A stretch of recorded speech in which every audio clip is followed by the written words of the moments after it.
शिवपुर गांव में एक तालाब था, बहुत पुराना, चौड़ा और गहरा। चारों ओर पीपल, बरगद, नीम और जामुन के घने पेड़ थे। बरसात में जब पानी ऊपर तक भर जाता तो तालाब मानो सागर बन जाता। मगर उस तालाब के किनारे ही एक टूटी फूटी झोपड़ी थी, घास फूस और मिट्टी की दीवारों से बनी, जिसकी छत हर बारिश में टपकती रहती थी। उस झोपड़ी में रहता था गोपाल, जिसकी उम्र कोई 40 साल के आसपास रही होगी। उसके बाल समय से पहले ही सफेद होने लगे थे, चेहरे पर गहरी झुर्रियां उभर आई थीं, मगर उसकी आंखों में अब भी सपनों की वही पुरानी चमक बाकी थी। लगातार बारिश के कारण उसके पास कोई काम नहीं था। उसकी पत्नी कमला अक्सर बीमार रहती थी। बेटा छोटू, जिसकी उम्र केवल 8 साल थी, छोटू की आंखों में भी अपने पिता जैसे ही सपने थे कि एक दिन उनका भी अच्छा घर होगा। माँ कभी बीमार नहीं पड़ेगी और पिता के चेहरे पर हमेशा मुस्कान रहेगी। रात का समय था, बारिश लगातार गिर रही थी। ठंडी हवा झोंकों की तरह झोपड़ी में घुस रही थी। कमला खांस रही थी। गोपाल ने मन ही मन कहा, हे ईश्वर, अगर इस तालाब किनारे मुझे भी कभी एक पक्का घर दे देते तो मैं भी मेरे परिवार के साथ चैन से सो पाता। इस फूस की झोपड़ी में हर साल बरसात में यही हाल होता है। कब कोई दिन ऐसा आएगा जब मेरी कमला सुख से सोएगी। उसने दीवार पर टंगे अपने कपड़े के थैले को देखा, जिसमें बस कुछ सिक्के थे। महीने भर की कमाई का बचा खुचा हिस्सा। ना कोई जमीन, ना कोई खेत, सब कुछ बरसों पहले बीमारी में बिक चुका था। अब तो बस यही तालाब किनारे की सरकारी जमीन थी, जहां उसने झोपड़ी बना रखी थी। कोई भी दिन ऐसा आ सकता था जब सरकारी आदमी उसे भगा सकते थे, मगर फिर भी तालाब के पानी में उसे अपना बचपन दिखता था, जब उसके पिता उसे कंधे पर बैठाकर यहाँ मछली पकड़ने लाते थे। बारिश की बूंदें छत से टपक टपक कर मिट्टी के फर्श पर गिरती और कीचड़ बन जाती, मगर कमला के होठों पर हल्की सी मुस्कान थी। उसने धीमे स्वर में कहा, जानते हो, जब तुम पास बैठते हो ना, तो ये टपकती छत भी महल जैसी लगती है। ये दीवारें टूटी हो या चूल्हा बुझा हो, पर जब तुम साथ होते हो ना, तो लगता है जैसे सारी दुनिया हमारे कदमों में है। मुझे कुछ नहीं चाहिए, बस तुम्हारा साथ चाहिए। एक दिन जब मैं नहीं रहूंगी, तब भी तुम ऐसे ही मजबूत बने रहना।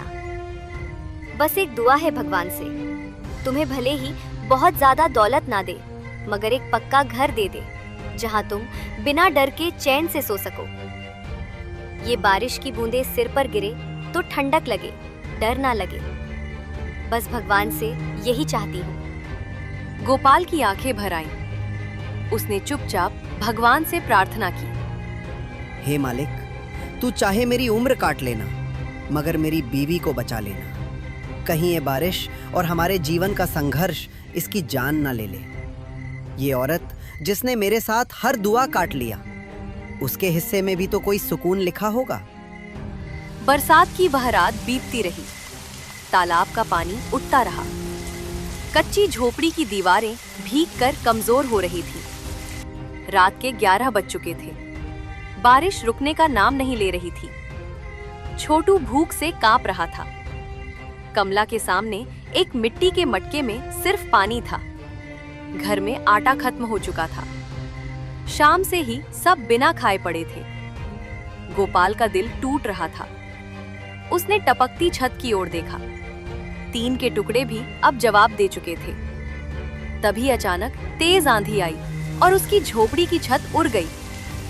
पूरा घर बारिश के पानी में भीग गया। कमला के सिराहाने रखा पुराना रजाई भीगकर मिट्टी में लिपट गया। छोटू डर से रो पड़ा। गोपाल ने आसमान की ओर देखकर अपने आंसुओं को बहने दिया। वह बोला, हे ईश्वर, क्या गरीब के जीवन में सिर्फ दर्द और तकलीफ ही लिखी है? अगर मैं तेरी बनाई इस धरती पर बोझ हूँ तो उठा ले मुझे, मगर मेरी बीमार कमला और नन्हे छोटू का तो ख्याल रख। बारिश की बूंदें उसकी झुर्रियों से लुढ़कती रहीं। रात के उस अंधेरे में वह भीगती कमला को संभालते हुए बोला, कमला सुनो, चलो किसी के घर चलकर मदद मांगते हैं। शायद कोई हमें अपने आंगन का कोना दे दे जहां ये रात कट जाए। कम से कम तुम्हें इस ठंडे पानी की बूंदों से तो राहत मिलेगी। मुझे नहीं चाहिए कुछ छत, मगर तुम्हें इस हालत में नहीं देख सकता। अगर कोई इंसानियत दिखा दे, कोई अपनी ओसारी बरामदे का कोना ही दे दे, तो मैं चैन की सांस लूंगा। चलो कमला, किसी से हाथ जोड़ते हैं। ये रात बहुत लंबी है आज। गोपाल कमला को सहारा देकर बगल वाले पक्के घर में ले गया। वहां का मालिक रघुनाथ था, जो गांव का बनिया था। गोपाल ने कांपती आवाज में कहा, रघुनाथ भैया, मेरी झोपड़ी की छत उड़ गई है। बीवी बुखार में तप रही है, बारिश थमने का नाम नहीं ले रही। भैया, बस एक रात के लिए जगह दे दो। कल सुबह होते ही चुपचाप निकल जाऊंगा। ना तुम्हारे घर का खाना खाऊंगा, ना चूल्हा जलाऊंगा। बस बीवी के लिए उसकी सांसें थम जाएंगी, इससे पहले कहीं सूखी जगह मिल जाए। देख गोपाल, तेरी हालत पर तरस तो आता है, मगर मेरे घर में जगह नहीं है। तू जानता है, मेरा उठना बैठना अब गांव के बड़े लोगों के साथ है। अगर किसी ने देख लिया कि मैंने गरीब को अपने घर में जगह दी, तो लोग बातें बनाएंगे, कहेंगे रघुनाथ भी अब गरीबों की संगत करने लगा। मेरी इज्जत धूल में मिल जाएगी। और वैसे भी ये बारिश ज्यादा देर की नहीं है। बाहर छप्पर के नीचे बैठ जा, बरसात रुक जाएगी तो अपने घर लौट जाना। तू समझदार है गोपाल, दुनिया में इज्जत ही सबसे बड़ी चीज है। अब ज्यादा बात मत कर, मैं सोने जा रहा हूँ। गोपाल की आंखों में नमी थी। उसने कमला की ओर देखा, जो ठंड से कांप रही थी, मगर उसने कुछ नहीं कहा। चुपचाप वापस मुड़ गया। रात भर तीनों भीगते रहे। सुबह जैसे ही हल्की धूप निकली, गोपाल झोपड़ी के बिखरे टुकड़े समेटने लगा। उसे कोई मजदूर नहीं मिला। भूखा था, कमजोर था, मगर दोपहर होते होते उसने टूटे टीन और घास के गुच्छे जोड़ जोड़कर छत पर डाल दिए। छत अब भी टपक रही थी, मगर उसने कहा, कमला देख, ये छत बहुत अच्छी तो नहीं है, ना ही इसकी दीवारें मजबूत हैं। हर तरफ से पानी टपक रहा है, कीचड़ भरा है, मगर फिर भी सड़क पर तुझे लेकर नहीं रह सकता। या टूटी फूटी झोपड़ी ही सही, मगर है तो अपना घर। यहाँ कम से कम कोई हमें यूं धक्के मारकर भगाएगा तो नहीं। मुझे पता है तुझे ठंड लग रही है, तेरा बदन तप रहा है, पर क्या करूं कमला, जब किस्मत ही रूठ जाए तो इंसान की हिम्मत भी जवाब देने लगती है। लेकिन देख, ये झोपड़ी भले टूटी है, पर इसके अंदर तेरा ये अपना आदमी है। तुझे टूटने नहीं दूंगा। जब तक इस शरीर में सांस है, तुझे यूं खुले आसमान के नीचे नहीं सोने दूंगा। ये झोपड़ी टूटी है, पर मेरा भरोसा अभी टूटा नहीं है। कमला ने नम आंखों से उसकी ओर देखा और कहा, जानते हो, दुनिया कहती है कि महल में रहना सबसे बड़ा सुख है। सुनहरी दीवारें, ऊंची छतें, मुलायम बिस्तर। मगर मेरे लिए अगर उन महलों में तुम नहीं होगे ना, तो वो महल भी मुझे सूना लगेगा। और ये टूटी फूटी झोपड़ी, जहाँ हर तरफ से पानी टपक रहा है, मिट्टी की सौधी खुशबू भी अब कीचड़ सी लगने लगी है। फिर भी जब तुम मेरे पास बैठते हो ना, तो ये झोपड़ी भी स्वर्ग जैसी लगती है। सच कहूँ, मेरे लिए दुनिया की सबसे बड़ी दौलत तुम हो। अगर तुम हो तो सब कुछ है, और अगर तुम ना हो तो उस महल का क्या, जिसमें मैं अकेली रहूं। इसीलिए जब तक सांस है, बस यही दुआ है, ईश्वर मुझे चाहे जहां भी रखे, मगर तुम्हारे साथ रखे, क्योंकि तुम हो तो सब है, वरना ये जिंदगी भी अधूरी है।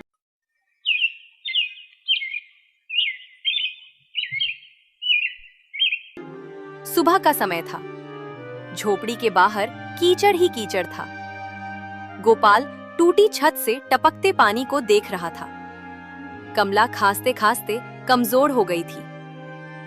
तभी अचानक बाहर से आवाज आई, गोपाल, ओ गोपाल, बाहर निकल। कहाँ छिपके बैठा है? बाहर आ निकम्मे। गोपाल का दिल धक से रह गया। उसने देखा गांव का साहूकार बलवंत खड़ा था। उसके साथ उसका नौकर बिरजू भी था। बलवंत मोटा लाल मुंह वाला आदमी था। हमेशा बड़ी बड़ी मूंछों पर ताव देता और उसकी आंखों में गरीबों के लिए घमंड झलकता था। गोपाल झोपड़ी से बाहर निकला। नमस्ते भैया, आइए। बलवंत ने उसकी झोपड़ी को ऊपर से नीचे तक देखा और नाक सिकोड़ते हुए कहा, गोपाल, सच कहूं तो मुझसे अब तेरे घर की ये गरीबी की गंध भी सहन नहीं होती। कहां से आती है ये सड़ी मिट्टी की बदबू?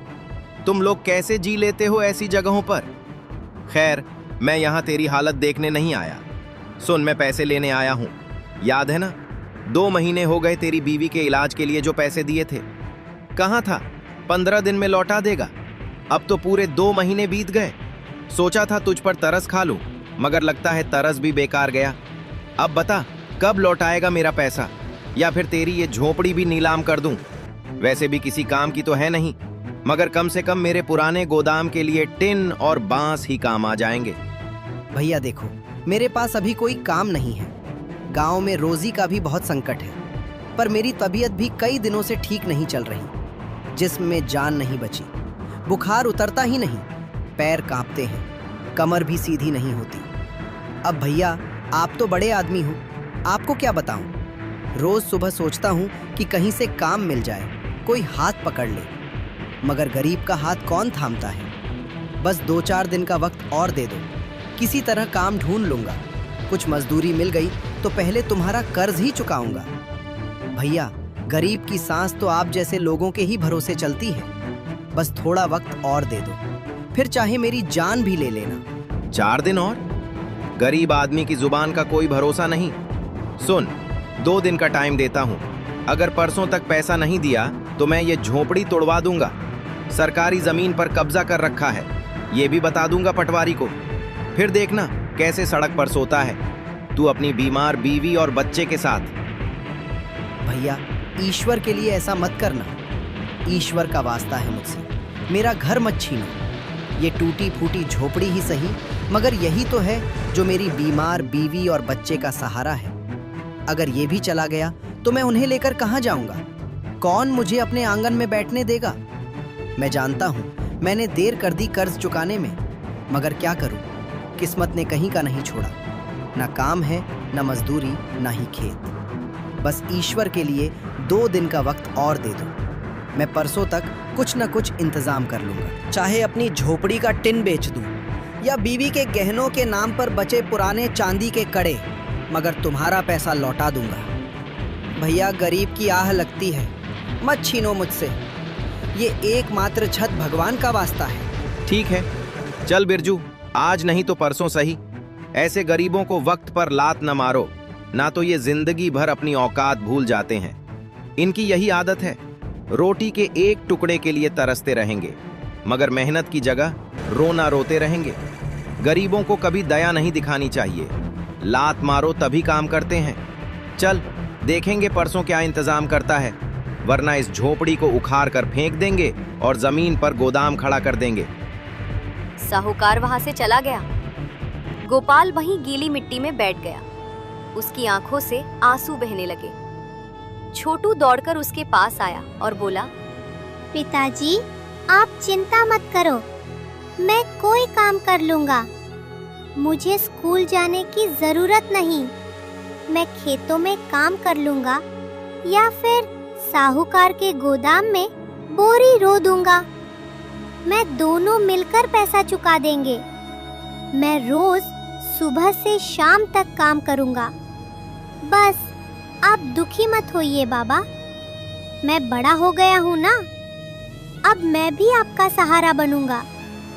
भले ही मेरे हाथ छोटे हैं, मगर मेहनत करने के लिए बड़े हैं। मैं सब कर लूंगा, सिर्फ आप रोइए मत बाबा।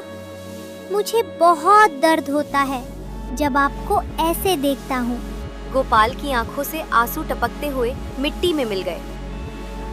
बेटा, किस्मत भी हमें देख के हंसती होगी। भगवान ने गरीबी दी, बीमारी दी, अब बेघर भी कर देगा, मगर मैं हारूंगा नहीं। तेरी माँ का इलाज कराऊंगा, तुझे एक अच्छा जीवन दूंगा, चाहे अपनी जान ही क्यों ना देनी पड़े। कमला झोपड़ी के भीतर से सुन रही थी। उसकी भीगी आंखों से एक ही दुआ निकली। आकाश ढल रहा था, पूरा गांव सुनहरी रोशनी में नहाया हुआ था, मगर गोपाल की झोपड़ी में सिर्फ अंधेरा था।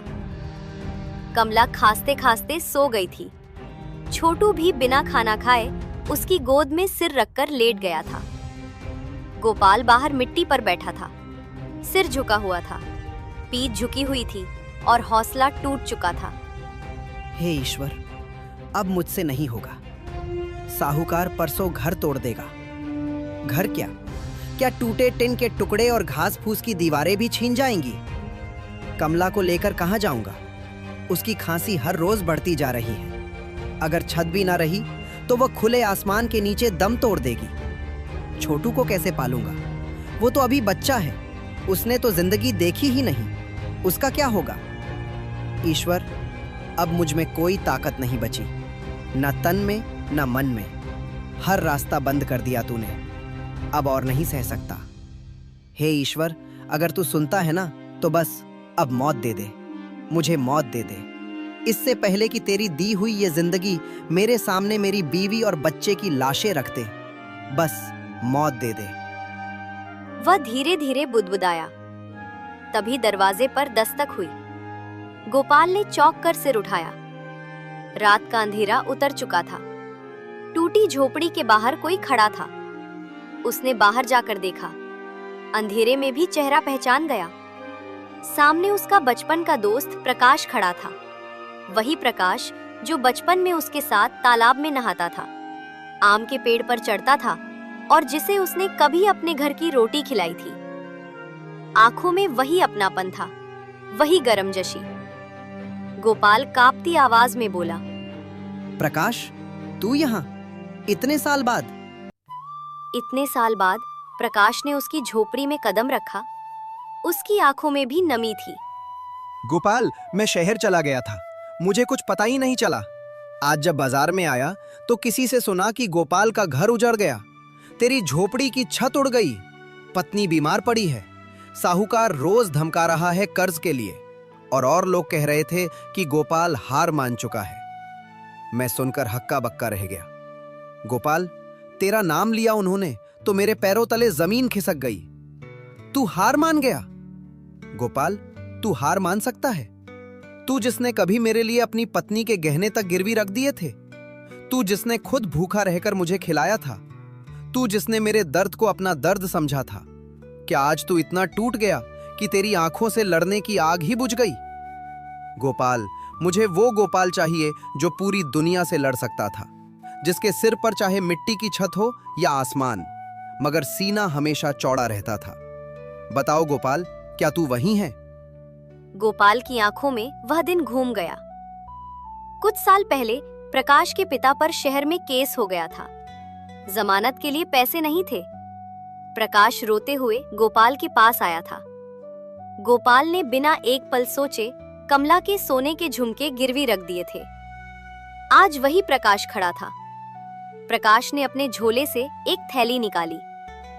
गोपाल, इसमें 10,000 रुपए हैं। साहूकार का कर्जा चुकाना, कमला का इलाज कराना, ये तेरा हक है। ये तेरा उधार है जो तूने बरसों पहले मुझे दिया था। गोपाल, तूने मुझे अपने भाई से बढ़कर चाहा। आज मैं शहर में बड़ा कॉन्ट्रैक्टर हूं, 100 लोग मेरी मजदूरी खाते हैं, मगर ये सब तेरे कारण है। अगर तूने वो झुमके गिरवी ना रखे होते तो मेरे पिता जेल चले जाते। मैंने तो बस इंसानियत समझकर किया था। उस दिन तू बहुत मुश्किल में था।